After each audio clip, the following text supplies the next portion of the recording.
Have you ever wondered why some yoga poses just feel impossible to do? You look around the room, that person can do it, that person can do it, but for some reason it doesn't feel like it could even happen in your body? Well, this is very common, and this could be due to something that we call human variation. Human variation is the principle that every body is created differently, which means that the proportions of our arms to our legs, the shapes of our joints, all of these are factors that are different in each one of us that may affect how a particular posture or shape would look in our body. So in this video, we're going to do 3 little kind of tests to see how our body is put together so that you can see how this might impact your experience of your yoga postures. Okay, so the first pose we're going to look at is something called staff pose or dandasana. So come on and sit. Extend your legs out. Now, if you have tight hamstrings, if this feels really tight in here, then just go ahead and bend your knees, because we're actually not interested in stretching your hamstrings right now. Instead, what we're looking at is the relationship of the length of your arms to the height of your body. So go ahead and place your hands down by your sides. Now, for some of you, you won't even be able to touch the ground. You might need to take some blocks in order to get your hands to connect. Some of you may be able to touch the ground, but maybe just get your fingertips there. And then some of you will be able to put your hands all the way flat, or even bend your elbows back and keep your hands flat. So just take a moment to notice what the length of your arms relative to your torso might be and might mean. And then we'll take some looks at what this might mean for your yoga practice. So obviously this is going to affect a pose like dandasana, staff pose. Now, if you can't get your hands to the floor, does that mean that something's wrong with you or that you're doing it wrong? No. What it might mean though is that you need some blocks underneath your hands in order to get them fully grounded to the floor. That simply means that your arms are a little bit short relative to the length of your pelvis. Other places that we may see long arms or shorter arms come into play is stepping forward from down dog, right? If my arms are long, I'm gonna have more clearance and more area here to step a foot forward to my hands. If my arms are a little on the shorter side relative to the rest of my body, it's gonna be tougher. Well, there's a way to even the playing field, folks, and it's called using blocks. So one thing that can be really fun to play with occasionally, if you have shorter arms, is to make your arms longer. Go ahead and place your hands on blocks and notice that you might have a little bit more freedom then to step your foot through. So another place that the length of your arms will come into play is going to be in a pose like side angle pose or triangle pose or Ardha Chandrasana, any pose where I'm actually bringing my hand onto the floor. So in these poses, we're generally looking to have length through both sides of the waist.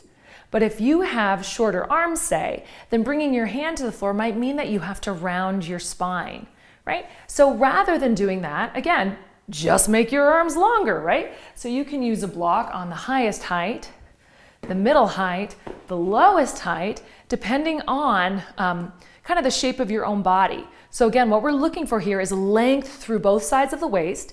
And usually that means length through the underside of the waist, because that's the one that's going to get a little crunchy, right? While bringing the hand onto some support, whether that's a block or whether that's the floor.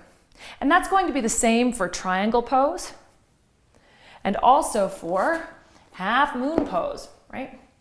So maybe that block just gives you the extra little lift that you need so that you can keep your spine nice and even. Of course, another place where long arms are going to come into play is any kind of forward fold, right? So say I'm doing Uttanasana, right? Even if my hamstrings are super open, if my arms are a little shorter, maybe it's harder for me to reach the floor. Again, blocks are your friends. Or say I'm doing a seated forward fold, my arms are a little shorter, maybe I have a hard time reaching my feet. A strap can be your friend, right? Well, all those long-armed people make it look easy. It's not necessarily that they're more flexible. Maybe their long arms just make it easier for them to grab their feet. For our next experiment, we'll look at a pose called Ekapada Apanasana, which basically means draw a knee into your chest. So come and lay down onto your back. Draw one knee into your chest, and what I want you to notice here is hey, how close can I get my knee to my body? Right? So for some of you, there's going to be pretty much a stop about here where the bones no longer let the thigh come in, or maybe there's because muscle or tissue kind of gets in the way, right? That might be your stop. Other people are going to be able to bring their knee a little closer, and other people are really going to be able to bring their knee in and even bring their knee outside their arm. So what I want you to notice for yourself is, hey, how much can I bring my knee in, and does that range of motion change if I bring my knee a little wider? Sometimes we can get a little bit more depth in this if you bring your knee a little bit wider into the side. So now let's look at where this is important in the yoga practice. The first place we notice this is, again, stepping a foot forward. So if you're someone whose knee doesn't come too close to their belly, that's going to make stepping forward harder. Watch this. So when I'm stepping forward from downward facing dog, the more I can get my knee into my chest, the higher I can lift the foot up to get some clearance there, right? So if my knee doesn't come in very far, it's going to be really hard for me to step the foot forward. Does that mean I'm a bad yogi? Does that mean I don't have enough core strength? No, but it might mean that your knee doesn't come into your chest all the way, so it's going to be a little bit more challenging for you, right? So if you noticed when you were laying on your back that it was a little easier to pull that thigh in if the knee went wide, well, hey, when you step forward, rather than drawing your knee straight into your body, which might be more restrictive, see what happens if you take your knee a little wider. Can you get it a little bit further forward that way? Or, like we suggested for people who have shorter arms, give yourself more space by putting your hands on blocks. This might also be implicated in poses such as lizard.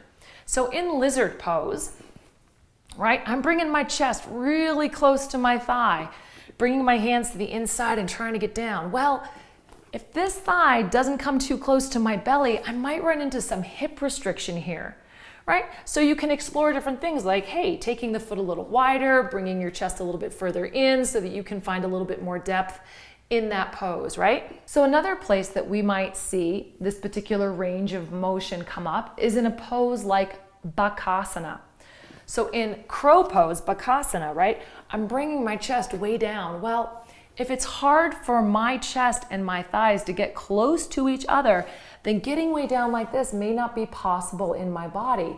For me, I might need to have a little bit more space between my thighs and my chest when I do Bakasana.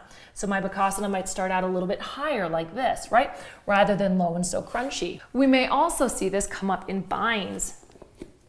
So when I'm doing a bind, I'm being asked to bring my chest inside my leg, get super close, and then wrap my arms. Well, if my thigh and my chest don't like to come so close to each other, I might not be able to get so close to get my arm underneath. But that's not a problem. We can just lengthen our arms with a strap. No big deal. Let's even the playing field with those folks that have a lot of hip flexion. And all this could be a function of our proportions, our joint shape, kind of how we're built. All of this can be very, very individual and will be different from person to person. Finally, let's take a look at the rotation in the hips, which will be implicated in poses such as warrior two, side angle pose, triangle pose, half moon pose, and all of our other hip openers. So a nice way to determine the natural angle of your hip is to just stand on one foot like you're going to do tree pose. Now bring your knee up kind of halfway to your waist. This is kind of where it is for warrior two, right? This is about how high the knee is. And then go ahead and keep your hips forward. So imagine there's little flashlights sticking out of your hip points here. And take your knee out to the side and notice how far it goes, right? And then bring it back. And then take it out to the side and notice how far it goes. Now, you may be someone whose knee can go way over there without turning the pelvis. Keep in mind, hips forward, right? Some of you might be able to take it out all the way. Some of you might be like 45 degrees. I'm like not much more than 45 degrees. Then just go ahead and put that foot down. So what that means, I want you to just notice this for a sec. Here's my hips forward, right? Here's where my leg needs to be in warrior two. Go ahead, without changing the angle of your knee and your foot, put that foot down here. So this is telling you how quote unquote open your hips are. This is usually about the joint shape in here, maybe the ligaments and things like that. This is where your hips like to go. This is kind of as far as it is. Now when we do warrior two, right, we actually have this foot and thigh pointing straight to the front of the mat. So what I want you to do, keep your hands on the angle here that you have created. And now we're gonna tick-tock ourselves. As I turn my foot and thigh, my front foot and thigh straight out to the side, I'm gonna let my back foot turn in. And that tells you pretty much where your back foot and hip should be for Warrior Two. So if I do it for me, you guys, you're gonna notice there's no way my hips are gonna point to the side without dragging this thigh bone in, which we don't wanna do. I'm, kind of here with my hips.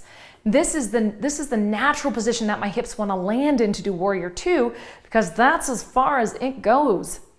So I just mentioned this because this is important for all of those poses. So Warrior Two, my hips are here. Side angle pose, my hips are here, slightly pointed down. Triangle pose, my hips are there, slightly pointed down. Again, not squared to the side.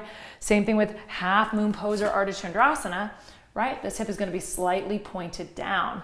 And all of that is to honor the natural range of motion that I have in my particular pelvis. And the tricky thing, guys, is that we're all going to be a little bit different.